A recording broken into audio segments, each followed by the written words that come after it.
আমরা কমিউনিটি ক্লিনিকগুলিকে সচল করবো, যাতে করে আমাদের মাদেরকে আমরা টেক কেয়ার করতে পারি। ইমিডিয়েটলি আমরা রিক্রুট করতে যাচ্ছি, যেগুলো শূন্য আসনে ক্যাবিনেট মিটিংয়ের সিদ্ধান্ত হয়েছে। শূন্য আসনগুলিতে রিক্রুট করা হবে, যেখানে যেটা প্রয়োজন। আমরা এটা একটা অনেক ব্রড বেজ, আমরা এক লাইনে বলতে পারবো না।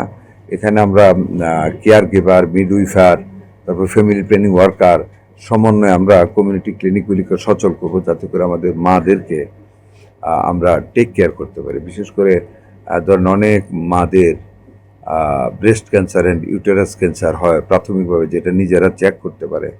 আমাদের একটা চিন্তাধারা আছে, আমরা ট্রেন করে কিছু মেয়েকে আমরা গ্রামেগঞ্জে ওই যারা আছে এক্সিস্টিং কাজ করে ফ্যামিলি প্ল্যানিং ওয়ার্কার, তাদেরকে ট্রেন আপ করে শিখিয়ে দেওয়া মাদেরকে কীভাবে ইউটেরাস, কীভাবে ব্রেস্ট ক্যান্সারটা ধরা যায় সহজে।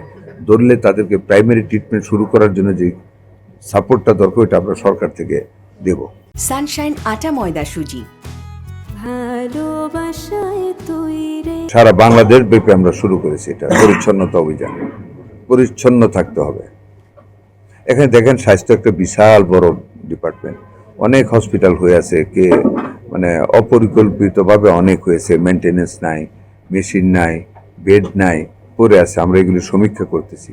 যত দ্রুত সম্ভব আমাদের মানে সীমিত সম্পদের ভিতরে আমরা পর্যায়ক্রমে মানে যেই এক্সট্রা মানে স্ট্রাকচারগুলি দাঁড়িয়ে আছে, যেমন নরসিংদী 150 শয্যার একটা বিল্ডিং হয়ে আছে, চালু হয় নাই, এরকমগুলি সারা বাংলাদেশ ব্যাপী আমরা চালু করার জন্য কার্যক্রম গ্রহণ করেছি ইনশাল্লাহ। তারপরে প্রয়োজনে আমরা আরও নতুন করব।